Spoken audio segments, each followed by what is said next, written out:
What's up, everybody? Welcome back to the Rotoworld Basketball Show. I'm Dan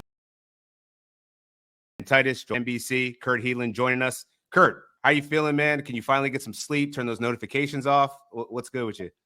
Oh, no, because now it's buyout season, so that doesn't really start. It never really ends, even though probably with fantasy, I think, too, we kind of overestimate the value of the buyout. We're like, oh, man, we should get Ben Simmons.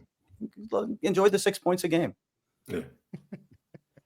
Yeah, I want to get your thoughts, Raph and Noah. Like, obviously, we were working tirelessly because it seemed like every moment we would get a break, something else would drop. How are you guys feeling now that the trade deadline's over? I'm good. I'm tired, but I'm glad it's over. Yeah. I was wrong. I thought maybe De'Aaron Fox gets moved, and I thought it was going to be like the January transfer window in soccer, where because of the aprons and all that stuff, we wouldn't get any major moves. And early Sunday morning, we found out, Luka is getting traded to the Lakers, and that just kicked off a wild 4 or 5 days in terms of NBA that I don't think I've seen before. I don't know about you guys. No, yeah, I don't remember. Do you guys? I don't remember ever having a trade deadline with not only this busy, but like big moves, like Jimmy Butler and all that. Like, it's just nobody saw it. Yeah, I think Luka was one that very specifically was kind of written off in my mind. Like, okay, there's probably 5 players that no matter what happens, there's no chance that they get traded. And just that one was definitely surprising. But Fox was a little bit more expected. Jimmy Butler was a little bit more expected, but they're still just huge names than all the other more little trades that got sprinkled in, mostly so that big rich owners didn't have to pay the luxury tax. I hate that half the trades were for that reason, but that's just kind of the way the league is now. Mm-hmm. Yeah, and I think for all the blockbuster stars that were moved and traded for, I don't know, in some cases pennies on the dollar, and then other ones were a little bit overvalued, but surprised also at the inactivity. I expected the Brooklyn Nets to do something. The Portland Trailblazers have plenty of veterans that they could have offloaded. Kind of surprised by that. But let's talk about the biggest trade that Noah just alluded to. Luka Doncic being traded to the Luka Doncic being traded to the Los Angeles Lakers for Anthony Davis, Max Christie, and a future first. Kurt, what did you hear? What was your initial reaction? Is Nico Harrison even going to have a job in 3 years after this? Like, what did you hear in the NBA circles around this trade?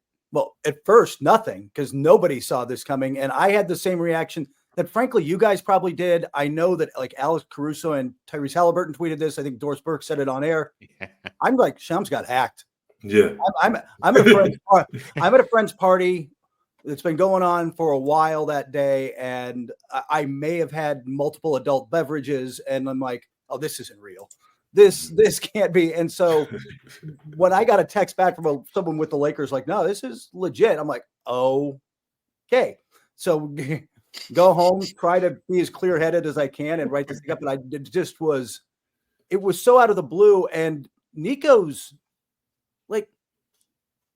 we could get into the details of I don't know how you talk yourself into trading him, but then how do you get talked down to 1 pick? You don't get Dalton Knecht in the deal. There's stuff that just makes no sense. But I think he really underestimated how much fan backlash there was going to be to this. How invested the Mavericks fan base was in the guy they saw as the next Dirk. I mean, to think that fans are having to get refunds, that's pretty telling that you messed up. And the press conference, that was a whole nother thing. From a basketball standpoint, where do you see this kind of trending for the Dallas Mavericks and for the Los Angeles Lakers? I'm curious what you guys think about this, because you watch them closely. I don't think Dallas gets dramatically worse this season. They traded away the guy that was the foundation for the long term. But if Kyrie Irving stays healthy, if Anthony Davis stays healthy, and you put those two guys out there together with the guys they've got around them, that's still a solid second-tier team in the West, that can push you maybe get the second round, maybe push that series 6 or 7. I don't know that they're much beyond that, but I don't think they fall off a cliff that fast, but those guys are 32 and 33, and now it's going to fall off much faster rather than having, 25-year-old top 3 player in the world that might be around for another decade. Like that part is the part that's really kind of devastating. I mean, do you guys think that? Do you think like, what do you think of Anthony Davis both as a fantasy guy and just like how he carries that team? Oh, he'll still be elite in fantasy, but like you said, this is very much a short-term move here. You add him playing alongside either Gafford or Derek Lively once he returns from his fractured ankle. You have that setup that the Lakers rode to a championship in the bubble in terms of Anthony at the 4, and you have a true center next to him. So I get that. Kyrie would take on more of the offensive workload, and I think he's certainly capable of doing that. The question, I think, might be Clay in terms of whether or not they can contend for a championship. You know, he shot the cover off the ball a few times, over the last week or so. Can he do that in an extended playoff run? We've seen it throughout history, but at this stage in his career, can he do that? And I think that's something you're also watching for in fantasy as we get towards fantasy playoff time too. Yeah, I think they're going to be fine as a team. They'll still be a very competitive team that you don't really want to see in the playoffs. Very good defensively. It just kind of rests on the 3 guys we mentioned, Kyrie, Anthony Davis, and Klay Thompson, and how well can they get things done offensively. Probably a great choice in 2018. Today, I don't know, you guys kind of already alluded to it a little bit. They're aging stars, so we'll see if they can get it done. Dallas doesn't have any control over their first-round picks from 2027 to 2030, so I think there is a lot of pressure here to get it done. And then also there was this tweet that a Dallas reporter had written an article, and then I guess a different one pulled the quote out because it was behind a paywall, that there's been belief which multiple team and league sources expressed to me over the past months, long before this trade, that Harrison does not have a long-term desire to remain in his current role as general manager. And that was the original article was from Tim Cato from alldlls.com, which I guess is a Dallas site. So It's this guy making this quote unquote win now move, trading away this player that I think every fan was expecting to be here for another decade. It's definitely strange. Yeah, I can't see him keeping. This is the job that's the move that gets you fired, not this year, but gets you fired 2 years from now. But if maybe he's okay with that. Yeah, clearly he was, because he's like, they're going to bury us in 3 or 4 years if we don't. So whatever. Severance package. Yeah, I mean, clearly this was like a move that he was making. You had to make it in the shadows for all what it would have done to his trade value on the market if it got out in the public and the fan outcry, uproar over it. But like, this seems like a handshake deal with your homie. Like, Nico used to be an executive at Nike. He knew Kobe way back in the day. Like, I don't know. This is one of those things where like the conspiracy tinfoil hat comes on, where it's like, what's really going on here? But I mean, from a Dallas standpoint, I think the one thing that's not being talked about from a fantasy perspective is Max Christie. I think he's going to be a guy that could be rostered, that should be rostered right now. Najee Marshall is also playing really well. But yeah, I think that this is absolutely a win now move for the Dallas Mavericks, all contingent on the health of Anthony Davis and Kyrie Irving. Let's talk about the Lakers side of this, because things got really interesting. I think from the Lakers side of this deal, it makes a lot of sense to be like, oh, we got a shot at Luka. All right, say less. Let's get him. We'll worry about the rest later. And they've actually done a pretty good job of doing that. So Kurt, want to get your perspective on what does life look like for the LA Lakers now? They brought in Mark Williams in a trade that we can also discuss in a little bit in the fantasy implications of that. But LeBron James just activated this.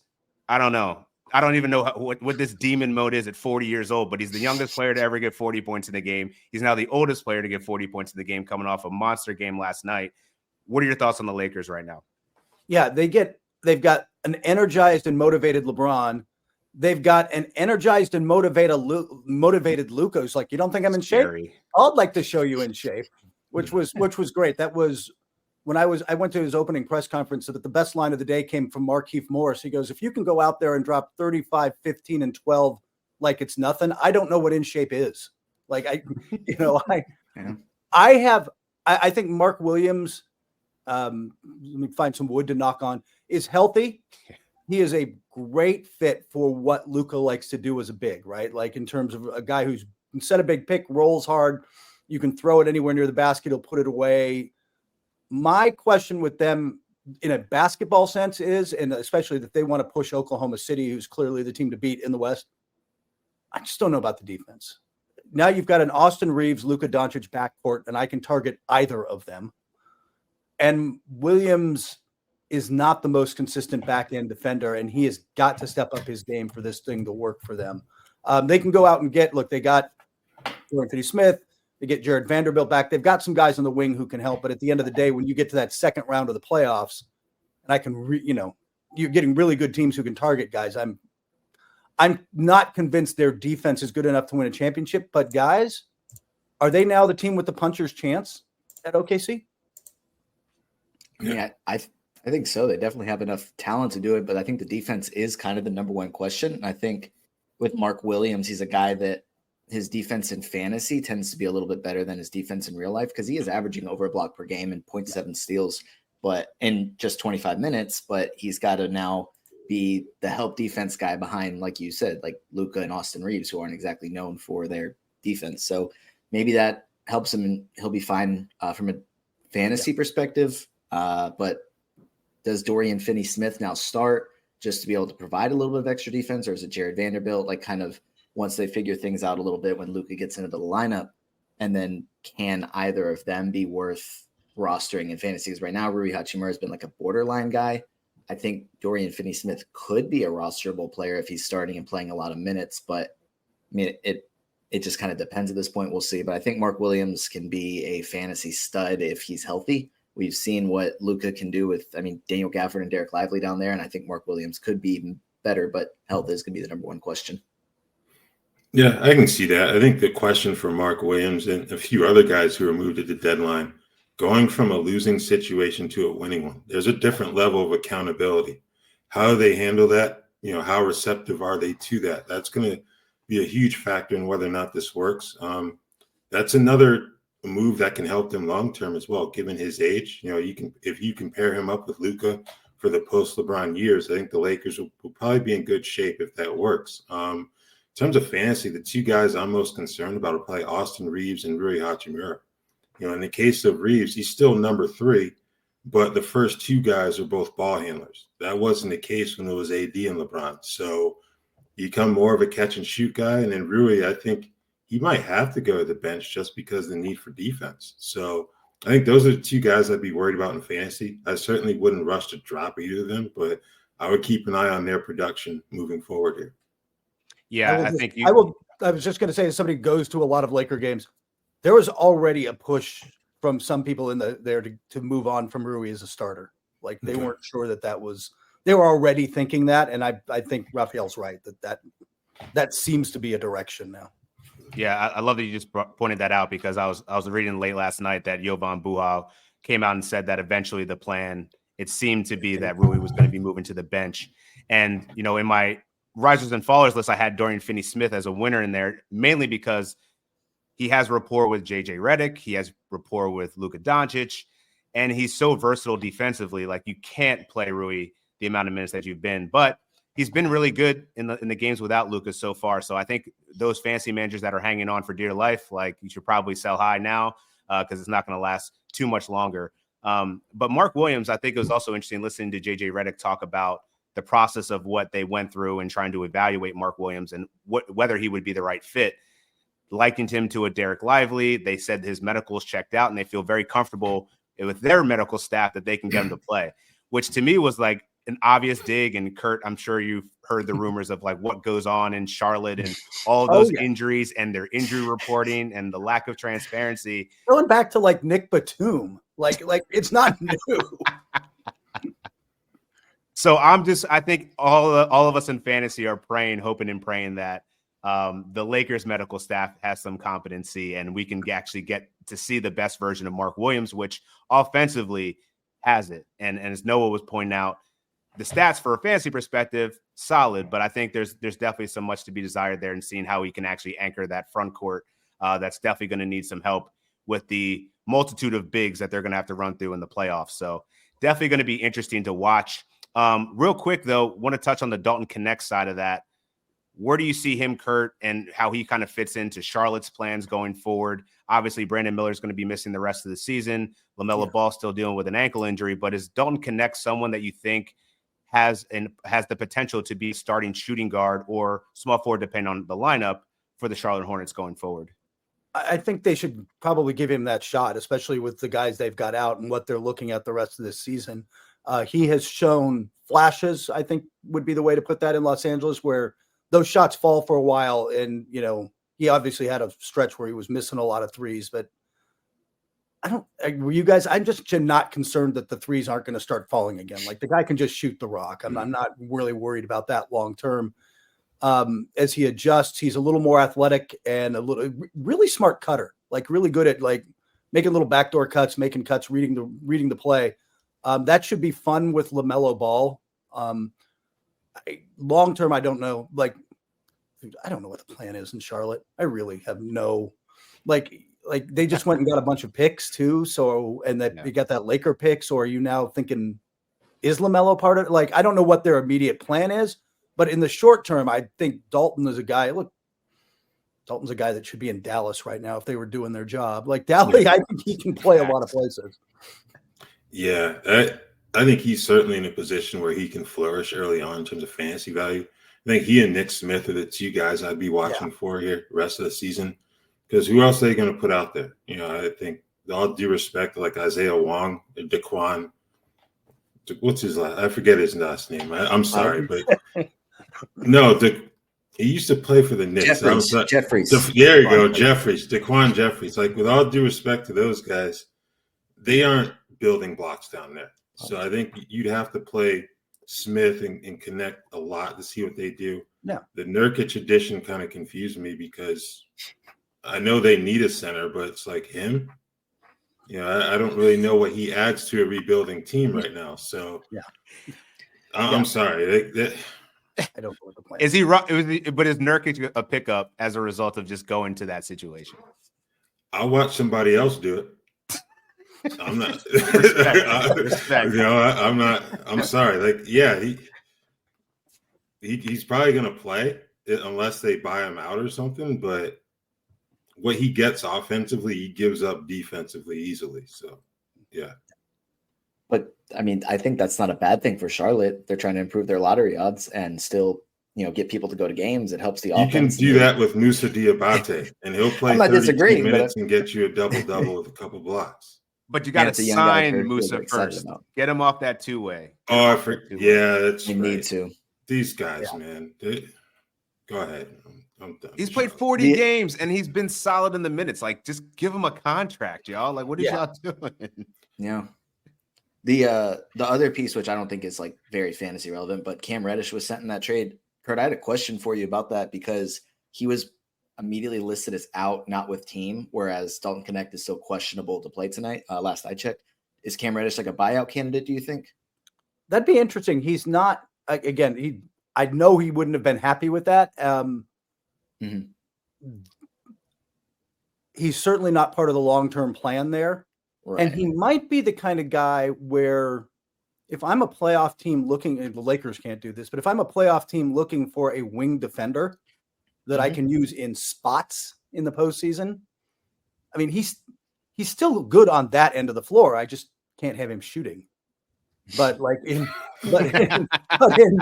specific spots, like, I don't know. He likes to do that. That's the problem. But I think a buyout makes more sense to me than like them picking him up and holding on to him. So I honestly am not sure what the situation is there. He might be just slow getting there. And off that thread, are there any players that you're kind of expecting to be bought out that you think are kind of significant? Because I was trying to think of, like, we'll talk about the Khris Middleton trade in a little bit, but I'm like, he just doesn't fit their timeline. And I know he's got another year on his deal, but like, to what extent can franchises afford to really buy out these certain players? There's always like the lower hanging fruit, but what's the maximum amount? Like, what's a player that you think you would be a good target to buy out? That's a good question. I don't think, because I think with him, I'd try to trade him this summer and see if I could flip him this summer. And that's the advantage. That's why Ben Simmons is getting bought out now, just in case the $40 million came in handy somewhere in a trade. It's interesting because the guy I thought would be at the top of the list was Bruce Brown. And now they're saying, I don't know if we're going to do that. We might keep him around, which is a little. By the way, did you guys figure out what Toronto's doing? Why Brandon Ingram? Yeah, we might as well talk about that one now because, like, what? Did he even agree to an extension yet? Like, is he planning? Like, no, they're talking about it. They're talking extension, which I don't. I think Why? in the past I've read that they were really high on Brandon Ingram. Yeah. And apparently the fit with him and Scotty Barnes, but you have two mid-range guys now in a league that With RJ. decidedly With RJ, okay, right. three mid-range guys in a league that is decidedly not mid-range anymore in terms of how it gets your offense. So I mean, I don't know what Toronto's doing, but yeah, that was the one at the trade deadline. And why am I going blank suddenly on the other team he might have gone to at the Atlanta? Atlanta. And I'm like, okay, well, Jalen Johnson's out. You got a short-term obvious plug-in right there, and it fits. I'm like, oh, that's what's going to happen. And I'm like, Toronto. I can't figure out Toronto. Yeah, I feel bad for RJ Barrett was having a career year in terms of assists. IQ was hurt all year, and he's finally coming back. Like that's just you're inserting another hub of 25 and 5. Like Ingram's averaged over 5 assists in 7 of his 9 seasons in the league. So like I'm just like, I kind of understand if you're trying to get, I don't know, if you're trying to lose, I get it, because I don't think Brandon Ingram really qualifies as a winning player. But like why just muck up all that opportunity for all the players you just brought in there? It just seems weird to me. I thought the rest of the year in Toronto was going to be just that. Like, hey, let's just get these guys out here. Yeah. Let quickly and Barnes really develop something. Let's see what we got. And then I thought they'd be better this year than they were. Maybe the next year they could actually live up to that. But no, we're going with whatever the hell they're doing. I mean, they're 16 and 35. So like it would have made a little bit more sense if they were closer to 500. That's why, like, sorry to butt in, Dan, but like with Atlanta, they're 23 and 28, like kind of like they're in the play-in picture right now. So it made sense.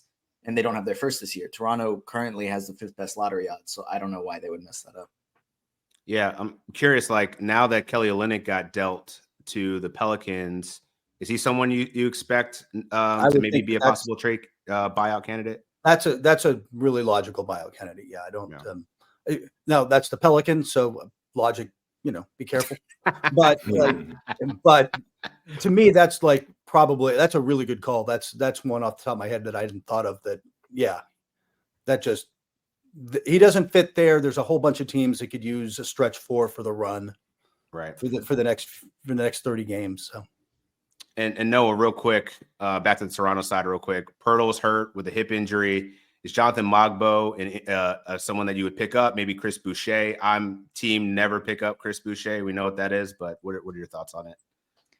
Yeah, well, for one, Pirtle was a guy I was expecting to get traded, but then again, I think we all kind of expected Toronto to go in a different direction and not apparently try and make a play-in push. But I think Chris Boucher, I mean, he's a guy that you could stream. I think Mobo is a guy that you could stream. I don't know who is going to start, and I don't know if either is a great option. So I'd rather stay away unless I just had an extra streaming spot and was just trying to get a body. But I don't feel good about either being super productive. Yeah, I think that's fair. In case y'all didn't know, it is Super Bowl time, and NBC Sports Now channel is live all week from New Orleans. Get insider access and analysis from Mike Florio, Matthew Berry, Chris Sims, Dan Patrick, and Dan Lebitard. Plus, don't miss the interviews with NFL stars, coaches, and celebrities. The NBC Sports Now channel is available on Peacock, the Roku channel, Samsung TV, and more. Visit NBCsports.com/now for more details. Yeah, it's going to be a great Super Bowl. Go Birds. Always got to get that out there. Let's talk about the other trade that we didn't get a chance to. I mean, I thought this was probably the biggest heist in broad daylight that wasn't Luka Doncic. How did the San Antonio Spurs get away with getting De'Aaron Fox and not give up anything? Like they didn't give up anything. That's the part that confused me. I'm like, all right, De'Aaron Fox wants to force his way there. Take your pick, whichever one you're higher on, Devin Vassell or Johnson. Like I want one of the two. And I don't really get how San Antonio just got a lot better. And I think you saw it last night. I mean, the first game for Fox in his new uniform puts up good numbers. Really starts to struggle in the second half, but when the game gets tight, what's the second to last play they run? They're like 1-4 flat. We're going to put Fox with the ball out top, have Wemby in the dunker spot. He gets around Daniels, now that the help's got to come, and Wemby's like, I can put that back. Like, I got it. They became a lot more dangerous in clutch moments, like with Fox there. So I'm with you. I thought this was a great pickup, and I don't get how there's a lot of things in Sacramento I don't get. And again, that's a team with, I'll tell you what I'm curious what you guys think. I don't think they get much worse than they were, because I think Zach LaVine's he's obviously been putting up great numbers this year. He can go get a bucket. They're an offensive team that can get into the play-in, which I guess is the goal. But I don't know how they got away that cheaply, like with getting Fox. So I don't like to volunteer people to get fired, but to make that trade, and the young Spurs player you get is Sidi Sissoko, who is currently without a job now. Yeah, I've played. He's not. I don't. Who is currently unemployed? I'm sorry. It's true, but it's like, how do you do that? It's like maybe they're trying to reward De'Aaron Fox for having him be the face of the franchise after they fired Mike Brown instead of answering for it themselves. Maybe this is like a reward for him, but that's the only way I can explain this. And then when you add Zach LaVine, he's been good. But you add another wing scorer, you're actively sabotaging Keegan Murray. Isn't he supposed to be someone you're trying to develop into like a future key figure for your franchise? Like the man took 5 shots the other night.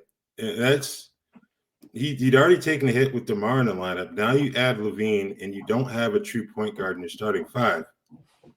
You're a fantasy manager. I don't think you drop Keegan Murray, but I'm trying to trade that man as soon as possible because I don't like his situation there at all.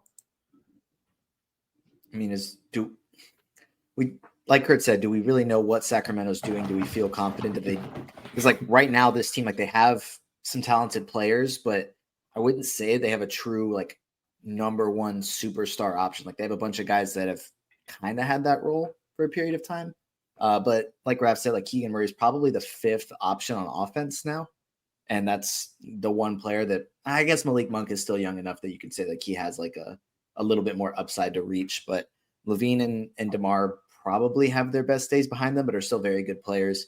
And then Sabonis is, at the height of his career. And it's almost just feels like it's all just kind of wasting away. I was expecting them to make more moves at the deadline after trading away Fox to kind of pick a lane basically because their draft pick is lottery protected. So like, okay, like let's make sure we get this pick because then it turns into 2 seconds if it doesn't convey this year. But now it's like, okay, like they're going to make a push for the play-in. Maybe they don't even have their first this year. It's like, do we believe that this team can make a bunch of noise? I did like a couple of the other moves that they made as far as getting a little bit more depth. It felt like Sacramento always lacked depth to me. But adding Jake LaRavia and what I didn't feel like they gave up much. And then Jonas Valanciunas, I don't think he's going to play a ton, but like having a backup center, like if we go down the list of the backup centers for Sabonis since he's been there, it's not a good list. So I like those moves a lot more than the Aaron Fox trade. Yeah, LaRavia is one of those guys where every time I watch him play, you're like, why isn't he getting a little more run? And he has kind of this year. They've given him a little more, but like I've always kind of liked his play. But isn't Sacramento, and this has happened to Atlanta and with Budenholzer and others, if you have a lot of success really fast, like it just sets up because everybody's like, well, they're clearly this good. And the ownership and the front office, like, we're this good, man. We can take a big step forward from here, realizing that they never really grasping that they overachieved and they aren't that good. And it just, those breakout years like that just set up future failure every time. Yeah. Or almost every time. The Sacramento Kings, like I feel like they're just the Chicago West now, right? Like you're teaming up Zach LaVine and DeMar. We've already had this experience before. Like you are going to tread water. You're going to be a play-in team, bottom of the barrel of the Western Conference, probably not make it very far in the playoffs. So like, I guess this keeps fans in the seats. Bills are getting paid, but basketball standpoint, I don't really see the upside here. But let's talk about the Chicago side of it, because at least they look like they may have chosen a path. They look like they're rebuilding, I guess. But like, I was really surprised. Why did you not trade Vooch? How did you not trade Vooch? Like, and then they love bidding against themselves. Not that I'm saying that Lonzo Ball isn't worth $20 million. Like, I think I'm really happy for Lonzo. It's a great story. But like, I don't know. Bulls are just going to bull. So, like, Kurt, what are you hearing from Chicago and their direction and where they're going forward now? There was some of the people I talked to said the same thing you just did, which is pick a lane, right? Like if you're going to rebuild, you got to trade Vooch. And they, to their credit, I think they had 3 deals fall apart in the last 72 hours. Wow. But was that because they were asking if 3 of them fall apart? It's not Brandon anymore, right? Like, it's not them. It must be you. Take back the pennies on the dollar and live with this. And Lonzo bothers me less. I mean, it's not bad. You're not going to get more than 25 minutes a night out of him ever. And you can't play back-to-backs. And he's a great story. And I'm okay with that. I'm curious, though. I think your point is interesting. You let him go to free agency. Is there more than 220 out there for him? Like, I don't know. I don't know. As a backup point guard, that's a solid pickup. I don't know that you might be able to flip him in a year, which is kind of cold to say, but like that may be what you do with that contract. That's interesting. But I think that's if Chicago wants to make trades, they just haven't really done that for the last few years. Is making it like they did it more so like the past year or two. Before that, it was like 3 years between making trades at all. So, but then the quote from I don't know how to pronounce the GM's name, but where he basically said like Yeah. I'd see every reporter just tweet AK every time. So, but where he basically said like, oh yeah, like I still think we can make the play-in tournament. And Raph, we joked about that for weeks. Like, what if Chicago wins a couple games and like, yeah, guys, I think we like what we have here. We could probably do this thing. What if we get hot? And we joked about it. And Raph, you'd always say, Noah, don't even joke about that. Like, there's no way that's going to happen. And then they did it. And in the interview after the trade deadline, he literally said, I don't know, guys. I still think we can make the play-in. And like that would be like a successful season because it means the young guys develop. And I can kind of see that, but at the same time, like, no, picking a lane is something they should have been doing some point over the last 3 years, and they just haven't. Does that start with ownership? Pretty much. They like their 41 home dates that are either sold out or close to sold out. Yeah. So I don't know, man. They're currently 10th. You know, Philadelphia is right behind them. I think they're tied in the loss column. Philadelphia should pass them. Like, you know, let's be honest. Like, they get relatively healthy. They should pass them with ease. But go ahead. I was going to say, if you're Philadelphia, though, you're now at an inflection point, aren't you? Because your pick is top. You have the 7th worst record, and your pick is top 6. Right. You're either all in or all out right now. Like you've got to make that call because the 6 below you are pretty bad. So like you got to tank a little and hope for some lottery ball luck. But like I think you're at an inflection point. You got to choose this season now. Yeah, I think it's fair. But go ahead. No, go ahead, Raph. Well, I was just gonna say, like, you're gonna tell that fan base with 3 basically max salary players that you're pulling the plug on the season. Good luck going into your office every morning if you're gonna do that in Philly like that. Is Nico Harrison working? But he might as well be. I mean, it'd be interesting. Like, I feel like Daryl Morey hasn't gotten enough criticism, but I think also some of this is they just haven't been able to stay healthy, and that's on them for betting on Joel Embiid and giving him that extension until 2029. But they did make some good cost-cutting moves at the deadline. Like, I like that they brought in Quentin Grimes. I think that that's actually a really good. I mean, that was the Nico being Nico. Like, cool, continue to do your weird transactions. We'll take it. And then moving KJ Martin for a couple of seconds. But if I'm the Sixers, you're not going to trade Embiid right now, and you can't until March 2025 anyway. You might as well not even play him. Like, what experiment? Like, if you're going to mail it in, like, just don't play Embiid. You want him to be healthy. You want to continue this thing. You have so much money invested. Keep that pick. Tank the rest of the season. Let the Bulls have it. I don't see why they wouldn't go that direction. Because at this point, Philly's focused on the Eagles. No one cares about the Sixers. So keep riding that out. Maybe we win the Super Bowl. Yes, we will win the Super Bowl.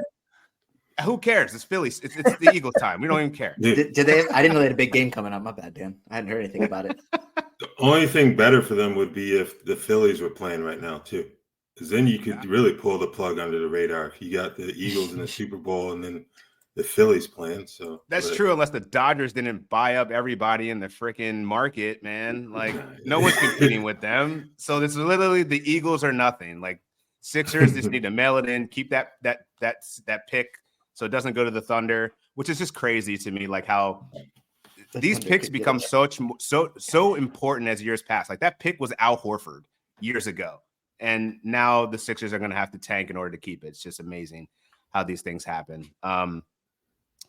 Yeah, want to get your thoughts though, guys. I know Noah, you have been focusing a lot on the rookies this year.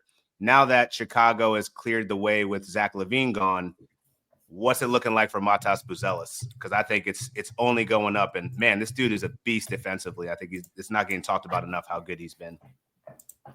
Yeah, I think when he was in the G League last year playing for G League Ignite, the 3-point shot was kind of iffy. He was a talented shooter in high school, but he wasn't able to really figure it out in the G League. But I think that's a lot of other factors more so than he can't shoot. But the blocks were something I don't remember if he led the G League in blocks, but he was like one of the top guys in the G League in blocks. And we've kind of seen the last few games now that he's playing a legit NBA role, legit NBA minutes, what he can do as a shot blocker, which I think is very exciting. And then also the shooting. He had that game where he shot 10 for 10 at 24 points, hit 4 threes. It's like he played 31 minutes, didn't miss a shot, and we only got him 10 shots. Like I kind of wanted to see it, like just keep letting him shoot until he misses at that point. But that's kind of what Chicago's focus should be, even if they're saying we can make the play-in tournament. Buzelis' development, I think, is so much more important, and just kind of seeing where everything else plays out. So I'm expecting him to continue to play at least 25, maybe 30 plus minutes per game the rest of the season. The early returns are more efficient than I think I was expecting. I was expecting him to have a few bad shooting games, which I'm sure will still come, but very excited with what we've seen the last few games. So we know who Noah's betting in the dunk contest? Is that what we're saying? Somebody, This you guys rookie are of the watching year the dunk odds looking a contest? lot better. I have to be there, so yeah, some of us are watching. Okay, that's fair. That's fair. One other trade that because there's so many trades that went down, like how could I miss this one? Jimmy Butler is now a member of the Warriors. Kurt, what did you hear? Because I think a lot of the drama leading up to that was like Jimmy's not interested in signing with the Warriors. The Warriors were that guy at the club that's shooting his shot with everybody at 1:57 in the morning. Like, and then they end up coming back to Jimmy. So what did you hear? How did that transpire? And is Jimmy finally happy? And can we actually just move on and actually get to see the twilight of what this Warriors team could look like? Jimmy's happy this week. We'll see. We'll see. I had heard, look, first off, Jimmy wanted to get paid. And the places Jimmy wanted to get, that's why he wanted to be in Phoenix. He thought it was the only place he was going to get paid for a while. For whatever reason, the Warriors decided to give it a shot and go with this. That's a lot of old guys, man. Draymond's not quite the same player. Steph can be that guy for bursts, right? He can still be.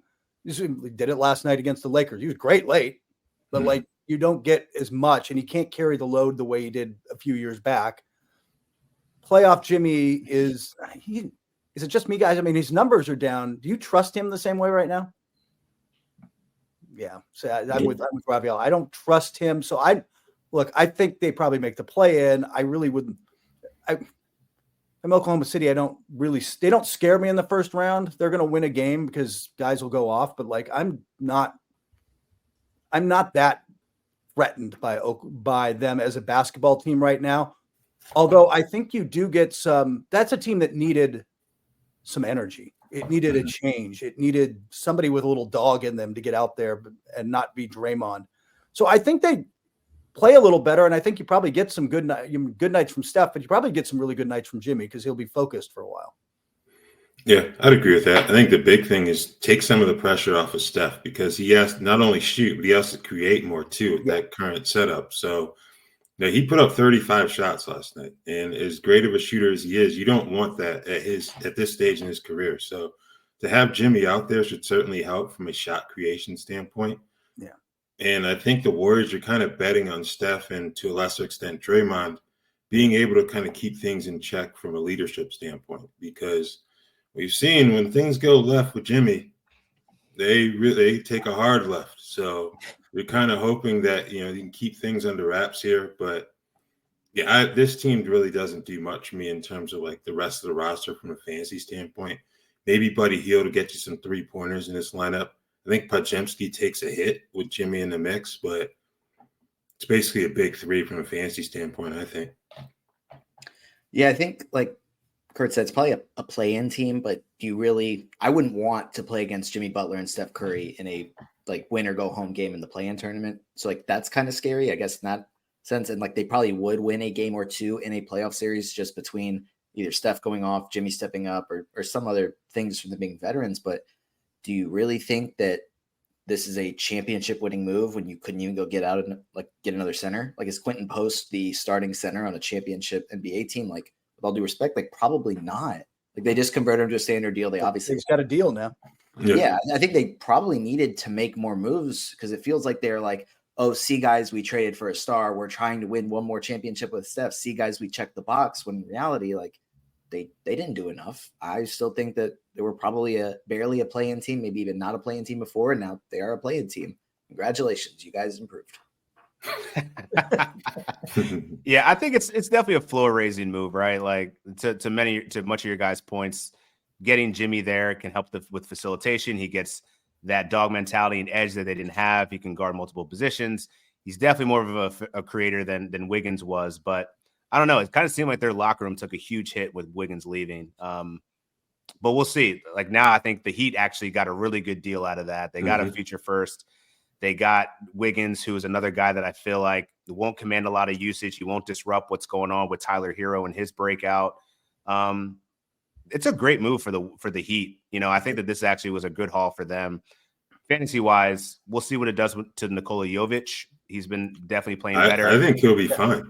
Yeah. I think Jovic should be fine. I think I'm more worried about like a Jaime Jaquez or even a Duncan Robinson, just because they didn't have great value recently. And I think with Wiggins in the fold, they'd probably take a hit. So I like Jovic, and I think Miami likes Jovic too. So I think he'll be all right. They love him. They love him there. So yeah. Yeah, I'd say that's the one thing I was worried about Wiggins getting there is like they've already moved on from Jimmy. So like it's probably going to take some time for Wiggins to get adapted to what's going on there. And Jovic is definitely a guy that's playing more. And Khalil Ware, wish we talked about him more, but we'll do that for another rookie report, I'm sure, because that guy's is he your rookie of the year? He's moved up my ladder for sure. I feel like maybe Jalen Wells. Like usually rookie of the year tends to be like an offensive type deal, but they're already giving him like the toughest defensive assignments in Memphis. So yeah, I kind of feel like that should carry some weight in this particular rookie class, just because nobody's really like stood out. Yeah. If Ware keeps it up, I think he could. I think Stephon Castle, if they didn't trade for De'Aaron Fox, probably had a good chance, but now I'm not as optimistic. But it's probably those three names. Yeah. Yeah. And let's talk about sorry, Adam, we got to talk about your Wizards. But they actually made a move. They traded Kyle Kuzma to the Milwaukee Bucks. So, Kurt, is this a game-changing move for the Milwaukee Bucks? Is like this what Giannis and Dame were missing in order to get them back in that championship window? Or is this more of like, what are y'all doing? Y'all are desperate. Look, a guy with that many sweaters should be in Milwaukee. It's that simple. As a basketball move, though, like, have you watched him this year? I mean, it's with the Wizards, so I feel like there's a little of like, does he get to we talked about this with some other guys. Like, do they get to a good team? Right. Do they get, does Williams get to the Lakers and have to step it up, and does? Because Kuzma has in the past played at a much higher level than we've seen. Man, I don't like making that bet. I mean, it's good. It's still Giannis and Dame and Brooke, and then maybe we can get enough out of Kuzma some nights. I don't think they got as much as Middleton has just not looked the same and doesn't move the same after having surgery on both ankles. Like, is Kuzma a dramatic upgrade? I just don't see the upgrade. What does that mean? No, he's more. I don't think you're. He's basically more mobile, and that's that's the upgrade. Like, he's a bit more of a wild card from a production standpoint. As we both mentioned, you're counting on the accountability of being on a team that expects to contend, kind of breaking through, because he hasn't had this type of pressure since he was with the Lakers. So We'll see what happens, but I don't think it makes much of a difference when you look at Cleveland, Boston, even New York. Yeah, they haven't beat any of those. They're 0-8 against those teams, and I don't think they moved past them. No. I'm probably more optimistic than you guys are. I don't know. I feel like their transition offense sucks because they had nobody on the bench to really push the tempo, and I feel like Kuzma fills that role. He's not going to be like he's already has a championship. Like, and I think the one thing that I would say that was good about going to the Wizards is that he could get his shot off. Like, he just got his chucking off. He's not going to be able to do that in Milwaukee. So I feel like the lack of efficiency that we saw isn't going to carry over into Milwaukee because the role is going to be different. I think if he becomes a role player, he's much more valuable than when he is as like a primary option, because Kuzma should definitely not be that. And Washington is so unserious that I feel like anyone that goes there just becomes a joke. And now that you're on a playoff team that has serious people, things are going to change. Sorry, Adam. I know. This is a bad. This is dude. That sounded personal, here, man. But we know who the Wizards are. They're not serious, man. So I don't know. I have hope for Kuz. I don't think it's going to be them taking them to that next echelon, but I think it does make them slightly better because Middleton, he's got no ankles, man. Like, he was actually doing well on a permanent basis, but you can't have that. Like, he's just too washed to rely on him going to a deep playoff run. I like this for them, though. I like this for the Wizards in terms of the young guys. You know, we'll get to see a lot more of them down the stretch. So yeah, Bilal Coulibaly, Keyshawn George, Alexander Sarr when he's healthy, Bub Carrington. I think we're going to see a lot of those guys, and they could be some silly season stars, lurking down there in Washington. Yeah, I think kind of an underrated part of this was that the Bucks traded away AJ Johnson for this as well. I mean, he's hardly played for them, but they drafted him at 23, kind of as a guy that everybody knew was going to be a little bit more of a project. Ryan Dunn was still available. He's a guy that's been very productive for the Suns. There's a couple other guys that could have probably, like Jalen Wells, AJ Mitchell, both went early second round. Those are guys that probably could have been more productive for the Bucks than AJ Johnson was. And then they already had to trade him away just to bring in Kyle Kuzma, who, if he buys in, it can work out. On the Wizards side, Khris Middleton just surpassed Malcolm Brogdon as the highest paid assistant coach in the league. So I think we kind of need to congratulate him on that, because he probably isn't going to play much down the stretch, but I think he's going to be really, really good for the development of some of the young guys. I know Raphielle already mentioned Coulibaly and then Keyshawn George as well. Like, both of those guys on the wing will, I think, learn a lot from Khris Middleton just being there. So I think it was a good move for Washington, even if Khris Middleton isn't going to be, helping a team win games this season. Yeah, I think that's totally fair. And I'm glad you mentioned AJ Johnson, because the Bucks drafting, when they actually do get a draft pick, man, they're not going to play him or they just flame out. And, they traded Marshawn Beauchamp. They've had him forever, and they finally pulled the plug on that. So, yeah, it's just been time to pull the plug on Marshawn. It was 100%. But it's just interesting, man. Like, they're just so bad at drafting. But yeah, let's go to college basketball for a second, because every game means a little bit more as the big dance approaches. So don't miss the 17th ranked Wisconsin take on Iowa this Saturday. Tip-off is set for 1 p.m. Eastern, only on NBC and Peacock.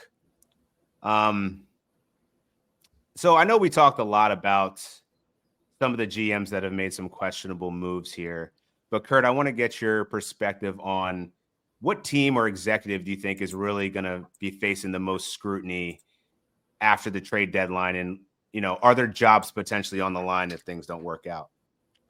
I'm trying to say, well, starting in Nico with is kind of obvious. So, I don't know. That's just like Nico Harrison is kind of obviously the guy on the hot seat. But the funny thing is, I want to say the Bulls. I keep wanting to say this, but I really genuinely believe that ownership there is happy to be okay and kind of hang around the 10 seed. And so if Karnisovich isn't in trouble already, why would he be now? He's actually sort of slowly creeped towards a rebuild.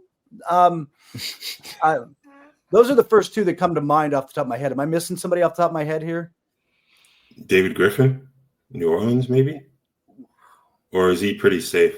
I got a feeling he's safer, because I think they probably rightfully see their problems as Zion. Look, they've built around Zion, and they've gone all in on that. And they kind of retooled the team around him. By the way, Trey Murphy. Oh, yeah. That's a guy who really benefit from. He's Oh, my gosh. definitely a trade deadline winner. Yeah. Trey Murphy's just been unconscious, and it just sucks that it had to come with so many injuries for the Pelicans to actually be like, hey, this guy's in our sixth man. Like, we got to start him. But yeah, he's going to be cooking for the rest of the season for sure.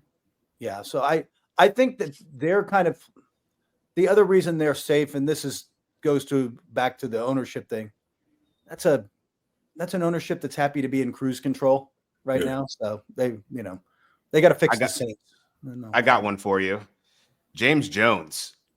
Yeah, that's good. That man just, I mean, you can't go back from like, yo, we're taking calls for Kevin Durant. That's this can't end well for you. That man poured lighter fluid on his seat. Yeah, that one is that's a good one because even though I think that really starts to come from ownership. Yeah. When Kevin Durant is now mad at you and he's got 1 year left on his deal after this, so now he's going to be looking around like you. Yeah, I don't know how you. I don't know. By the way, I don't even know where that pivot comes from. Well, can't get Jimmy Butler. But what if we just trade Kevin Durant? Is a really radical turn. But it's just hilarious to me that Bradley Beal is just controlling this whole thing because his agent and like negotiation of NBA history right there. How does he the one that controls so much out of these teams being able to make moves or not? Like the fact that you didn't know that he was not going to move his family from Phoenix, all things should have stopped. Like, all right, forget it. Let's just run this through. Wherever it goes, it goes. But now that you got Kevin Durant mad at you, like it's gonna be bad for Phoenix. Yeah, it's the NBA version of that meme with the little girl sitting in front of the house that's burning right behind her, with like the smirk on her face. Like you can't really, he's got the no trade clause, so you can't move him. But that said, that doesn't mean you try to offer up one of your other stars, one who's been pretty reliable for you, and has been happy and has been quiet. Yeah. That's going to be, I'll tell you that one. And the other name that comes up this summer is Trae Young. We're going to see what Atlanta does. I don't know if he's long for there or not. Like, I don't know what their plan is. They were doing, there's times you think, look at that roster, like with Jalen Johnson, you're thinking this game, man, less Capella, more like you could make this work and you could squint and kind of see it. And then, no. Are you kind of surprised that Clint Capella wasn't moved at the deadline? Because I mean, he's just one of those guys that's always on the block, but never gets moved. Yeah, I don't trust Atlanta's ownership to do anything smart. So no, that should have happened a while ago. I was going to throw out Landry Field's name as one of the GMs, not necessarily on the hot seat, because I think it's kind of like I don't think ownership is looking to fire him right now or anything like that, but kind of under a little bit of scrutiny after trading away DeAndre Hunter for a couple of vets on expiring deals. And they seem to have this like model of how they want to build around Trae Young with a bunch of guys that just have really long wingspans. Because I think there was like, even like the measurements that came in for like the 4 guys they traded yesterday, just very long wingspans. But the season kind of went out the window when Jalen Johnson got hurt. They don't have control over their first for the next 3 years. And they weren't able to make kind of a win now move. So I don't know. I think that they have to try and figure something out. Yeah, that was where I was going to go to next, because I think he's going to have to ask out for a trade, because like their team they're not going to compete for a championship anytime soon. He's going to have to want to win. And I thought it was interesting that San Antonio had come out to say, oh, if we didn't, get De'Aaron Fox, number 2 on our list was Trae Young. So boy, that's true. I always hated that one. Yeah, I didn't. Yeah. But it's gonna get really interesting. Looking for the schedule for the rest of the week here.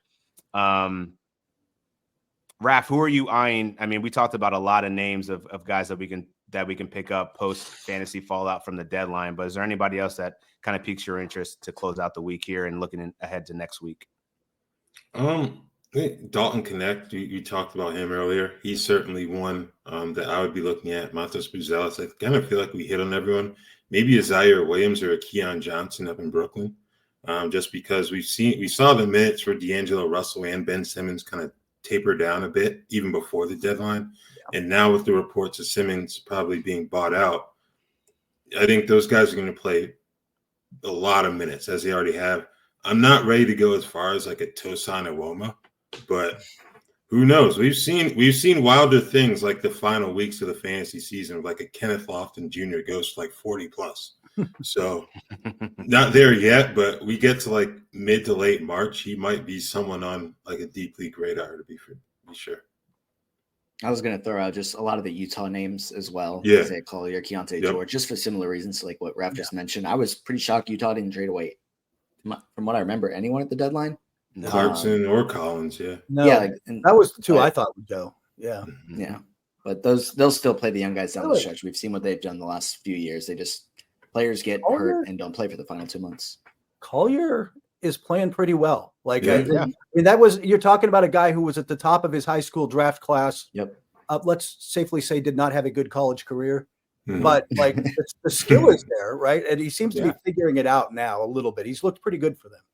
Yeah, man, he's putting up 10 assists. I mean, he looks like the facilitator that they thought Keontae George could be. But yeah, I wouldn't be surprised if we see. Is Clarkson a buyout candidate? I mean, I would assume. Just looking at what has held Clarkson out from being a buyout candidate in the past is that owner there loves him. So, okay. Ryan Smith is a big Clarkson fan, so Clarkson may want that. I don't know if that's happening. Yeah, I think that's a really interesting point about Utah not making any moves, and I think going to the Portland Trailblazers, who we kind of alluded to earlier, didn't also make any moves. What's the word on like Jeremy Grant? I mean, he's still got a years left on his deal. They're a weird They're spot. hot, man. They've moved in that too. Just winning games. They're 10-1. 2.5 games out of the play-in. Yeah. They're like I'm sure the people watching this show know that's like the best league pass team in the league right now. Like they're just fun to watch play basketball. But they're so close now that I think that was part of it. They're kind of like, well, maybe we just keep this together and see if we can ride this thing into the play-in, even if that's because that was so far out of the realm of possibility that being the 9 or 10 seed seems pretty good to them. Yeah. Absolutely. Yeah. I mean, I was hoping for fantasy purposes that maybe we'd see Jeremy Grant moved in one of the big men that they have. It doesn't seem like it's going to be Donovan Clingan's season at least yet, while they're still trying to win games. But Robert Williams, I thought would have been an attractive player for a lot of teams looking for a backup big. And yet selfishly, I just wanted Tamani Kamara to just get even more opportunity, and Denny Avila as well. So, hey, now that they gave the keys to Scoot, it seems like he's playing confident. This team's a different team now. So, I was just really surprised that we didn't see anything from Portland. I know that the Lakers called on Robert Williams, but but the offer they got was better, frankly. Like nothing against them. Pick your injured big man, but like I'll take the younger one. Yeah. Any other parting fantasy pickups that you guys want to talk about, or any parting words from anything else that you heard in the grapevine that you thought was pretty interesting, Kurt? No, we covered a lot of it. I was going to say, this is always a weird week, and it's a weird week for fantasy. It's a weird week for everything because it's the last week of school before the break, right? Like everybody's out for a week for fantasy, for All-Star. And so you just get weird results because guys just check out. So that might be the night that you get some to find your new Kenny Lofton. Yeah, that's a great point. And for those playing in Yahoo next week, week 16 is 2 weeks long. So manage your transactions appropriately. You're only going to get 4 or 5 or whatever your league standard is. So make sure you pay attention to that. For Raphielle Johnson, Noah Rubin, special thank you to Kurt Helin. Hold on. You got to show Ant-Man some love, man. Oh, yeah, that's true. I do got to show Ant-Man some love. The most 40-point games in Minnesota history. And I think this is probably the best stat, the fastest to 1,000 3-pointers. Crazy.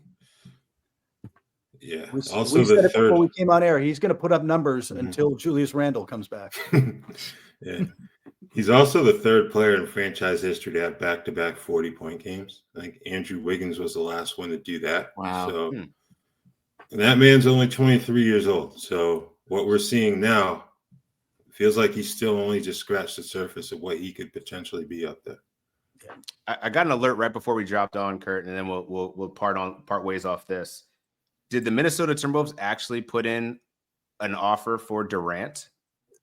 I don't know if it got to formal offer stage. There were absolute conversations there. They wanted that was when they heard KD was out there, and that's, Ant's guy and all that. Like they at least made a run at it. I don't know what that would have ultimately looked like, and I don't know how close it really got in a serious way, but the conversations took place. Well, it's going to be the Hawks had done the same thing. I don't remember who wrote it, but I had read that the Hawks had also reached out about a Kevin Durant trade. Everybody needs a good laugh. Yeah. I know. Thanks, Kurt, for joining us on this trade deadline show. Always great to have you. Appreciate the insight as always. Always love being on with you guys. It's fun. Appreciate it. And for Raphielle Johnson, Dan Titus, and Noah Rubin, we'll see you next time.